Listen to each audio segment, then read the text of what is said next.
welcome to Doggy Style TV.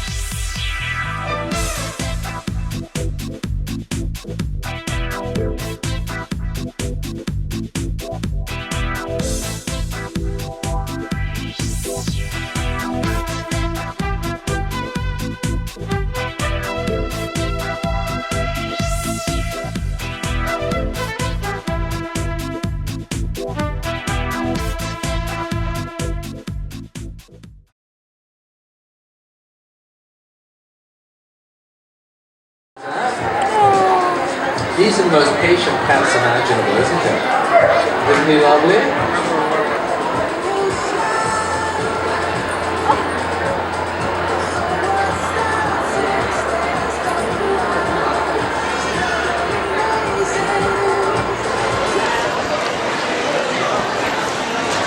Welcome to Doggy Style TV.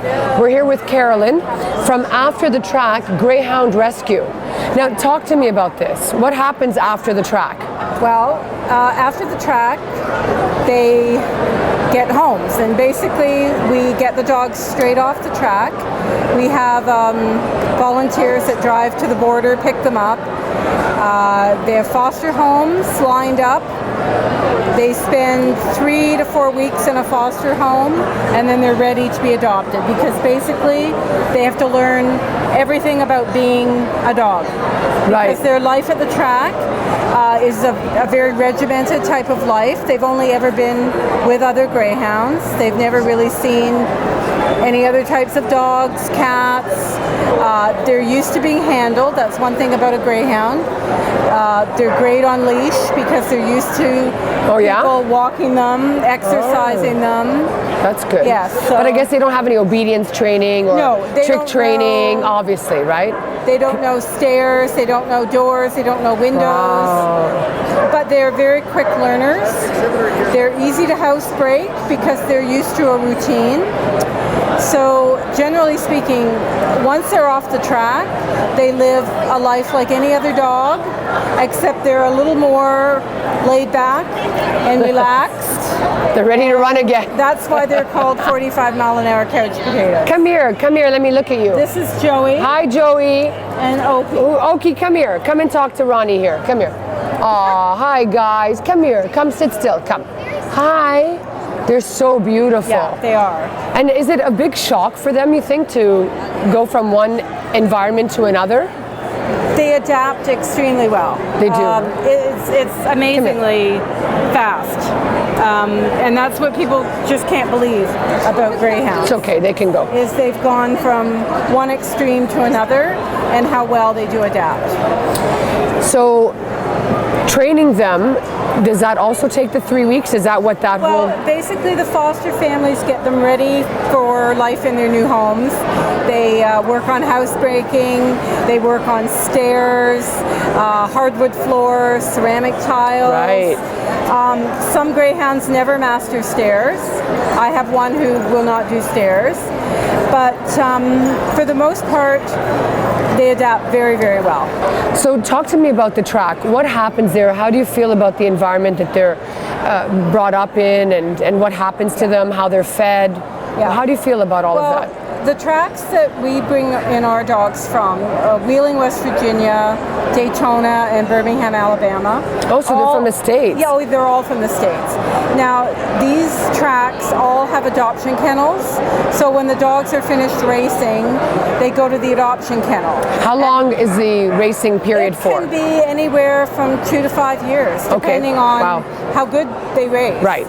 And the older the dog is when we get the dog means that they had a long racing career. Right.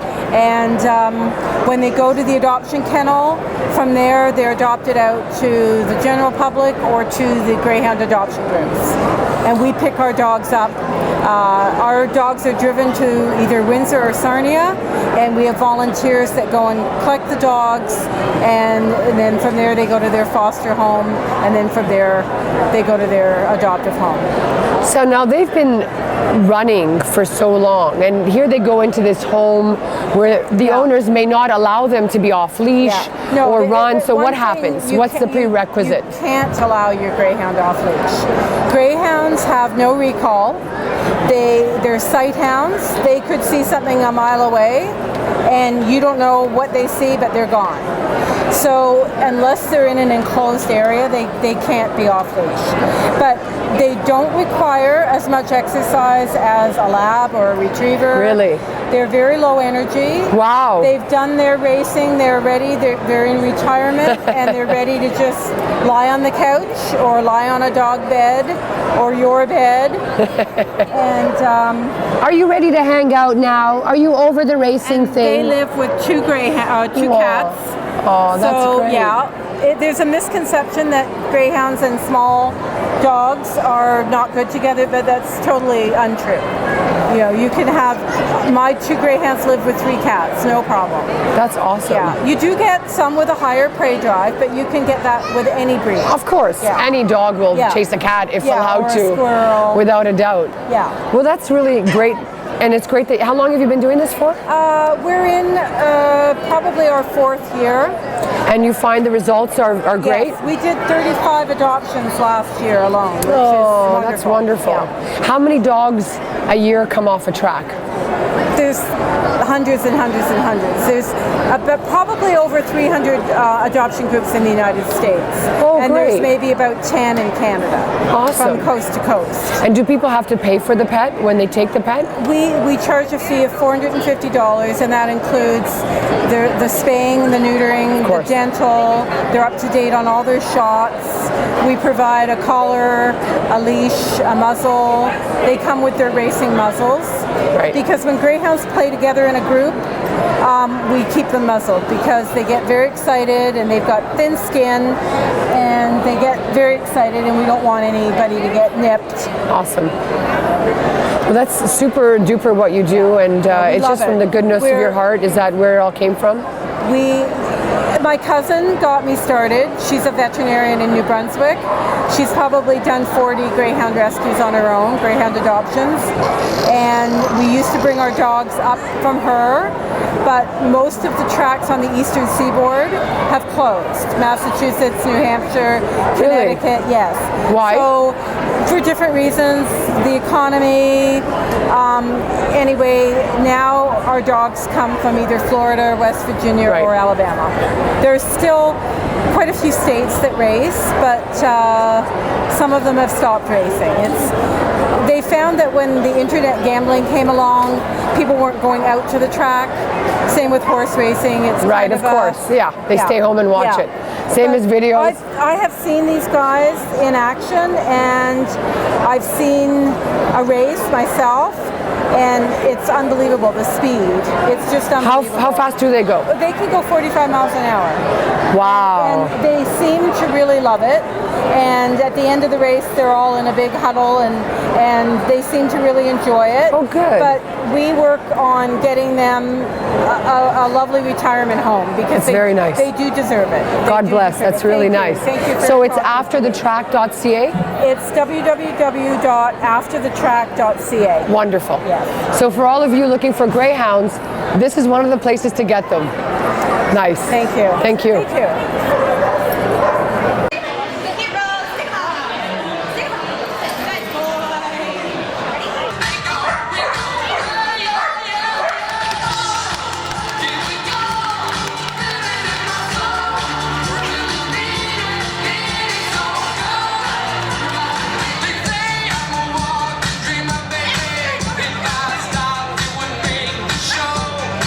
Can't keep up with my rhythm, no, it keeps trying.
Hounds. If you want to know more information, go to talenthounds.ca. They're also over here by the side of the stage if you want to meet and greet and find out more. Thank you so much, everyone. I'm Beverly Mahood. Happy Easter to you all. Amazing.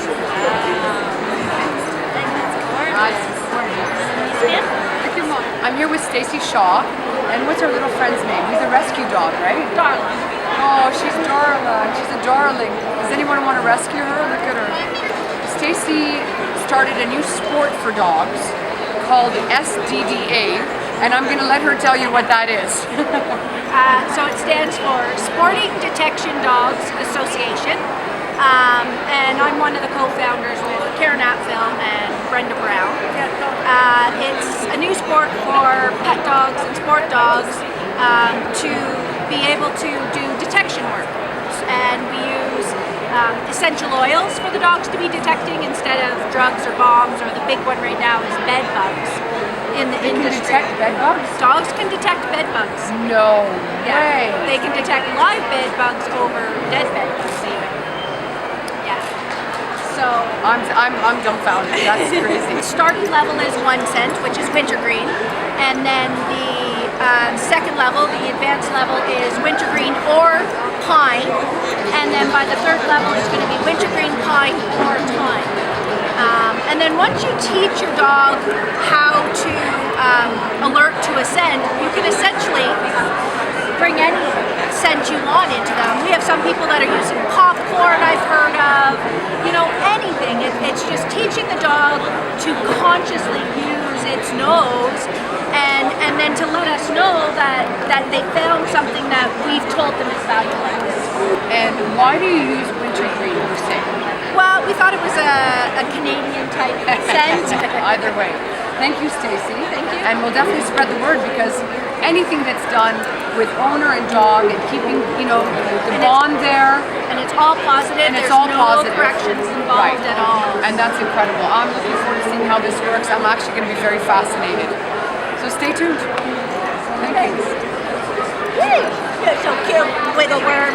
You want a treat? Is that what you want? Oh my goodness, how beautiful are you? Look at her hands, the way she holds them. Oh, hello. Here, have another Cheerio.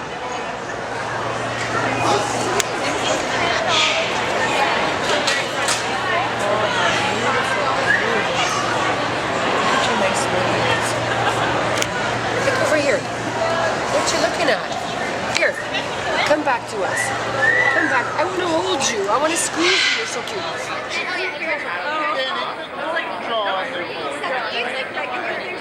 Zoe. Hi, Zoe. Zoe means life. And you're beautiful. No, yeah. No I have hands. to get to know you Okay. I'm not even going to let I you would say, smell like, me. one thing. Tell me, why did you open this thing? So Zoe was a rescue, and I would take her to nursing homes only because I had nowhere to go in the winter with her, and it was really boring being in my apartment. So I went to a nursing home, and they're like, "Of course you can visit with her every week," and they paid for my taxi. I'm like, "Oh my god, they didn't that." Then they called another nursing home, and by then I was doing like 20 nursing homes, and I couldn't even make it to work. And then eventually, I had quite a few parents after a few years, and someone told me to start offering this service. So why did I call the nursing home numbers, all 500 of them, I called every single one, and within a few weeks I was full time. Come on. Yeah. And then from there I just kept getting animals given to me, and that's how we do almost all the hospitals, nursing homes, retirement homes, schools, daycares, I think of. Can she fly, or her wings cut? They were trimmed last season, but they're still there. Up, big bird. Oh, look how beautiful that is. Let me take a picture of that. My God, so how old is she? Say hi. She's 15. 15. And you've had her for how long? Almost 10 years, yeah. Oh, how sweet. The record is being 120. No, she's gonna outlive you? I eat healthy. Come on. Whole grain rice. Yeah, that's the way to do it. Now, does she eat what you eat? Or do you what she eats? Often, yeah, with all our birds, we often try and cook them something healthy, like whole grain pasta, quinoa, a lot of fresh. Yeah, quinoa's great. I just got a partnership last week with a grocery store that's giving us the fresh cuts, not the old stuff. So we got a whole bunch of watermelons, berries, 500 pounds of fresh nice food. So is we're doing that that? every week now. So now Is we're it eating. donation? I pay 10 cents a pound, so basically. Yeah, right. So I'm with Tim from Pawflex, and they make bandages. What would you call them? They're bandages. Bandages. But they're different. They're different than what's been on the market all these years, and I want to know why. And so do you. So Tim, let us have it. Great. The reason these bandages are different are these are non-adhesive bandages that are super stretch. But the most beautiful thing about the bandage is that not only does it go on easy and fast and stress-free, but it's effective and it works and it stays on. All right, demonstration. So basically you can put this bandage on in less than 10 seconds by just holding it in place. And that's it. It sticks to itself. So as part of the kit, you get a 12-inch sleeve of this protective cover. Now this is made from the same breathable material. It has a non-slip grip strip on here, and you would cut this to the width of the bandage and slide the bandage over the dog's paw, and then Oh, it's a trick. roll it over. Oh, brilliant. So now you have, in just a matter of seconds, you have a completely breathable and flexible bandage. Now no longer can the dog get at the tab, but the dog can lick it all day long. It's non-adhesive, it won't come off, and it's also water resistant. And non-toxic. I just love this stuff. And for me, because we deal with so many orthopedic situations and dogs that always have wounds on their paws and then they want to cover it up with a shoe, these are ideal to put inside the shoe. And you know, that's it, it's presto, it's done. And they're completely, what's the word? Clean. Antiseptic? Yes, yeah. Would it be, is that what you would say? Antiseptic? Or? Yeah, the bandages are clean. They're just great to use. They're simple, easy, and effective. That's amazing. Awesome. Well, I'm very looking forward to selling the product and spreading the word, because these are the kinds of things that make sense. Great. Thanks, Tim. Thanks. That's awesome. Thank you.